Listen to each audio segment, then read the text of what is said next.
پېښور یونیورسټۍ یعنې په جامعه پېښور کې دا د فحاشۍ پروګرام یعنې ویلکم پارټي شوې ده او هغه بې غیرته خلک تاسو د مولانا بجلیګر صاحب دا خبرې لږې واورئ د دې باره کې بیا پې زه لږې څو خبرې کوم. او د پېښور اوسېدونکو لس کاله پس به آینده نسل تاسو وګورئ. خبرې د دې باره کې واورئ. د مولانا بجلیګر صاحب د الله وبخي هغه د مخکې نه ویلو چې را روان نسل به هغه داسې به وي داسې کمسلان او داسې به وي چې په تعلیمي ادارو کې یعنې د جامعه پېښور یعنې د پېښور یونیورسټۍ یو نوم دی چې په هغې کې داسې قسمه د فحاشۍ پروګرامونه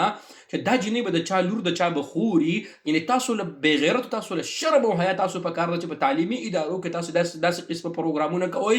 او قوم خو هسې هم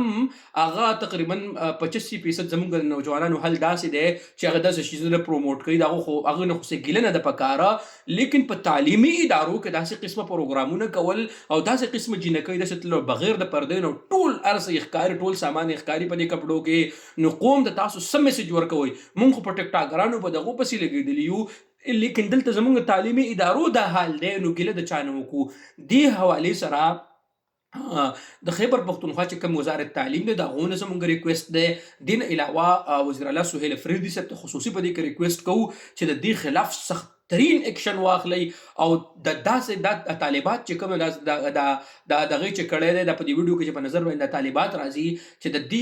دې والدینو او د دې مور پلار خو هسې دې بې غیرته خو دوی د خو څه ګیله نشته دی خو نورو ته دا میسج دی چې د خدای خاطر وکړئ تعلیمي ادارونه داسې دا چکلې مه جوړوئ دا تعلیمي ادارې پرېږدئ همداسې بیا به هېڅوک هم چې کوم دی نو څوک خپل بچي به یونیورسټو او کالجونو ته ګورې نه لیږي.